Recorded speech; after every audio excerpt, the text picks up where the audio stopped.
All right, today I want to talk about, basically some new copes, new things I've done so far down south. It definitely is a big change, and I think I'm finally, getting used to it. The one thing, man, that I still can't get over is just, the amount of slop that's just fucking slopping. I mean, I swear to God, like every fast food place you ever go to here, it's just lines upon lines. Like oh my God, unreal, The obesity rate, again, is extremely high here. And the one thing I did notice is that people are much more calm here. My dad says it's because of the heat, because it's so goddamn hot that people are just, they don't want to move, they don't want to do anything, they just want to sit and eat. But it definitely is a different way of living. And one thing I really wanted to talk about is church.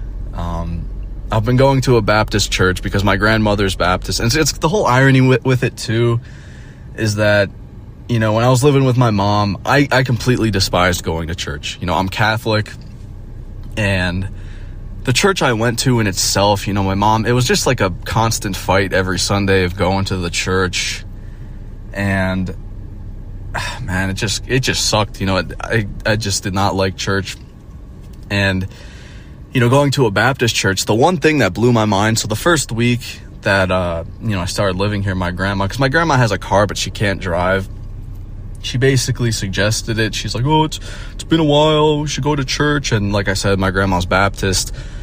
Basically, my mom made my dad convert to Catholic, and I guess my grandma, because my grandma and my mom would fight all the time. I feel like that's like a very common thing, the whole feuds between mother-in-laws and daughter-in-laws and stuff like that. But basically, my grandma wanted me to see one. And the first Sunday I was here, I went with my grandma. We found a church, and I was actually surprised. Like, I'm not gonna lie.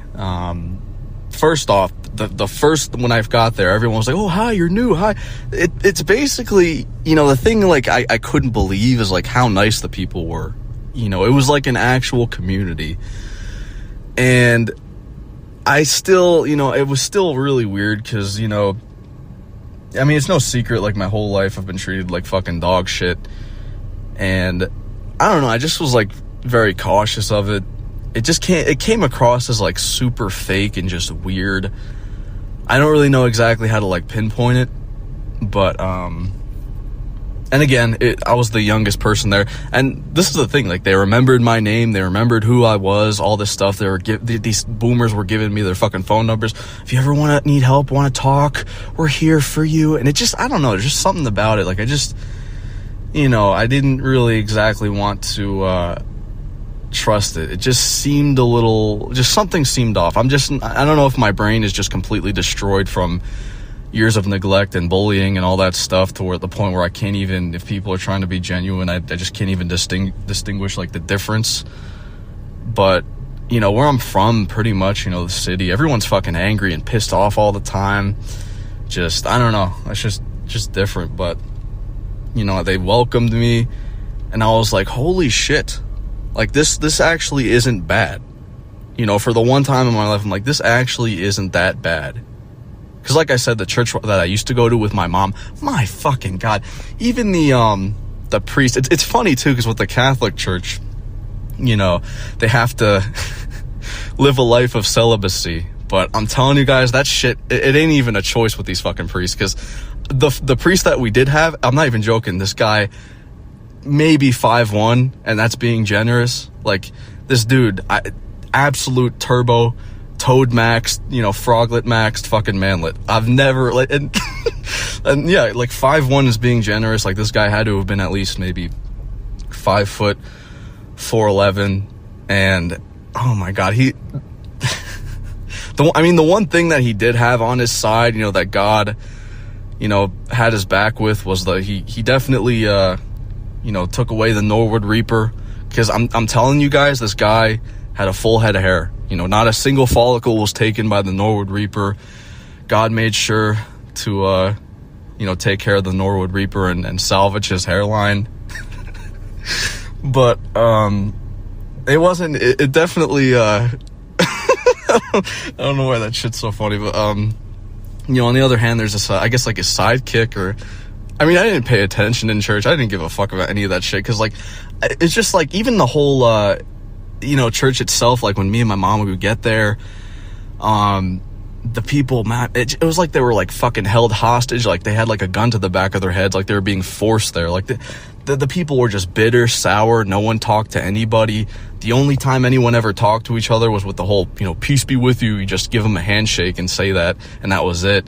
At the Baptist church, everyone, like, they talk for, like, a half an hour, everyone, like, comes up to you and talks to you about shit, but, so, basically, at my hometown, so it was the priest, this toadlet, he looked like one of those, like, fucking, those Dead Island, those fucking floaters, like those big motherfuckers that, like, spit the vomit. And, like, his sidekick, my God, the guy was an absolute fucking conehead, man. I feel, and he wasn't, like, manlet, well, I mean, he wasn't manlet, but not, like, turbo, like, extreme. Like, this guy maybe, like, 5'5", and, absolute fucking conehead, man. Like, this guy fucking balded in the most brutally fucking, it was the most brutal balding I've ever seen in my life. Like, picture, like, Patrick Star, like, if he had the fucking, the Dr. Phil haircut, like, there's just, like, this fucking, this fucking, like, this egg with, like, couple hairs, like, clinging on for dear life, like, around his fucking head. Oh, and that guy too, that shit was so boring to listen to, because I guess he would, like, talk, like, every now and then, and, like, you could never understand what the fuck he was saying. Like, he always had, it sounded like he had, like, fucking, acorns in his mouth. Like, he'd be saying some shit like, oh, your fault was yours, and he just had, like, this monotone, just, I don't know, just lifeless voice, just completely just, and I mean, I get it, like, even the main priest, the turbo manlet toad maxed one, his frontal lobe was probably just, completely fucked from just years of repeating the same shit. But yeah, I don't know why this shit's so fucking funny to me, man, but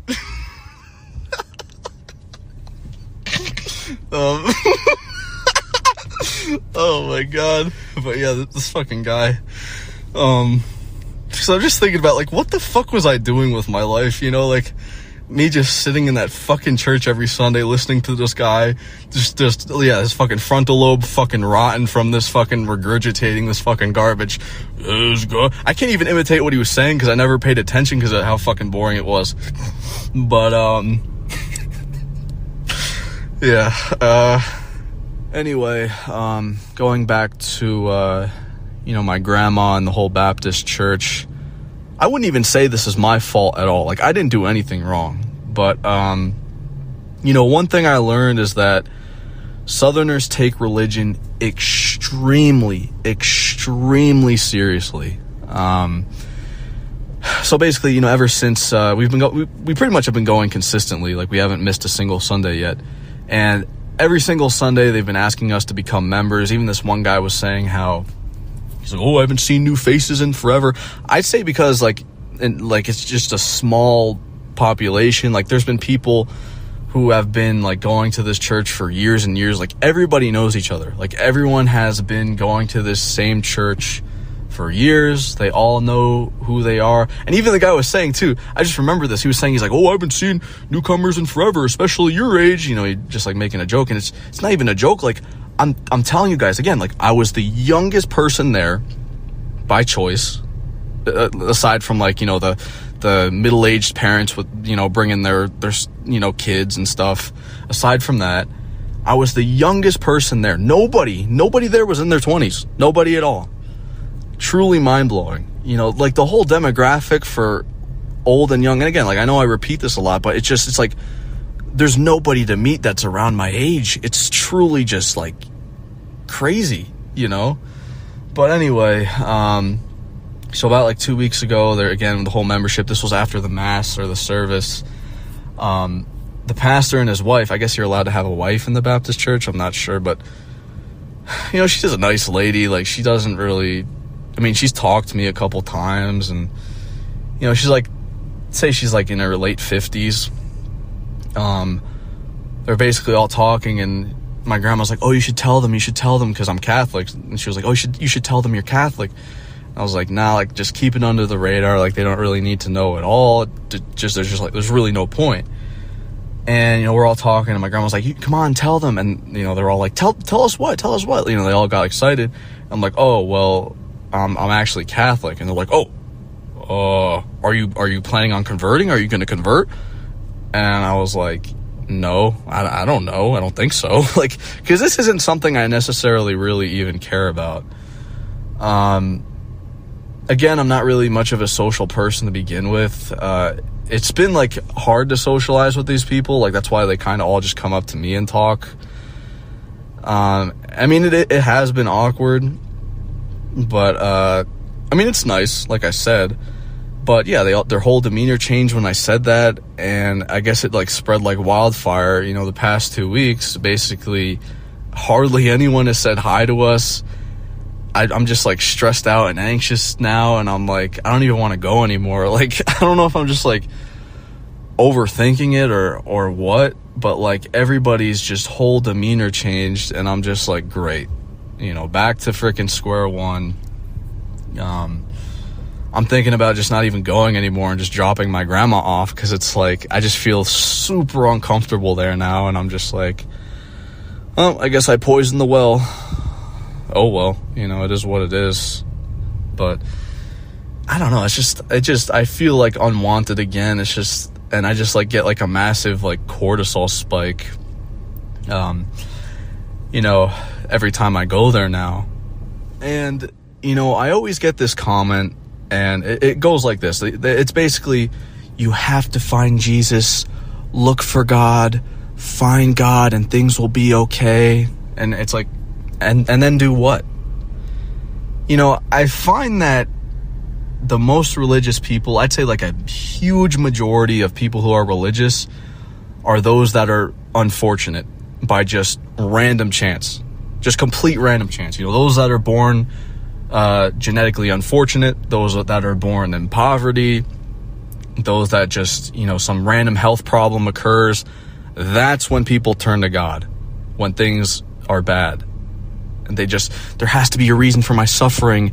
I just got to keep my head up. Maybe I'll win the lottery. I just got to pray and things will get better. There's a reason for my suffering. I'll be rewarded. But, the sad truth about it is that if there's someone who, let's say you're born, born in a wealthy family, money's not really that much of an issue at all. Financially, you're doing okay. You never really had to struggle financially. You got good looks. Things your whole life have been just stress-free. Your health is good. You don't really have a reason to look up to God at all or ever really think about it. People really only turn to God when, things go bad. I'd say like health is like the number one thing, because that's all random, really. It is genetic, but, when some health problem happens, like even atheists go, God, please help me, please help cure me, please. Like, it's just, people just turn to it for hope.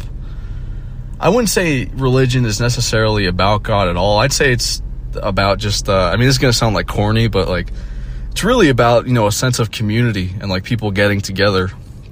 But, that's just my thoughts. And trust me, there is a reason why, my priest back where I used to live was a 5-foot tall turbo manlet. Like, there's a reason why he wasn't 6 foot with a chiseled jawline. Because I feel like this is why like most sub 5s, turn to religion, is because they can't cope. And, it's not really something for me. It wouldn't really make sense to people. Like, how could you, just not really be religious, but, you go to church all the time. It's like, I don't really even know. I mainly, did it for my mom and again for my grandma. But I don't know. It's just something to think about. I mean, there is even this one pope. I don't know if it's the current pope. I think it was like a previous pope. But there's a video of it. This guy, he's saying some prayer. The people are repeating it. You know, he's saying it and he goes, blah, blah, blah, blah. Like, you could tell he's just fed up, you know. And I wouldn't doubt if there are some priests out there who, you know, they reach like 70, 80 years old and they look back on their life and they think to themselves, did I really waste my time doing this? You know, did I really just blow all this time? Because again, like I said, there's people out there who are just, by just random chance, like literally there's no reason for it at all. Just random chance, were born wealthy and beautiful, that don't ever have to think about God, that just breeze through life happy. And then there's those who just struggle super hard. They just put all their faith and trust in God. There's a purpose. Just trust. There's a purpose. And, you know, it's just, I don't know. That's just my thoughts. But what I did like about the Baptist church, was that whole sense of community. I mean, who knows? Maybe I'll just find another one and just not say I'm a Catholic. But yeah, I guess I'll make this a 2-part video of like some of the stuff I've done. So, yeah, that's pretty much it.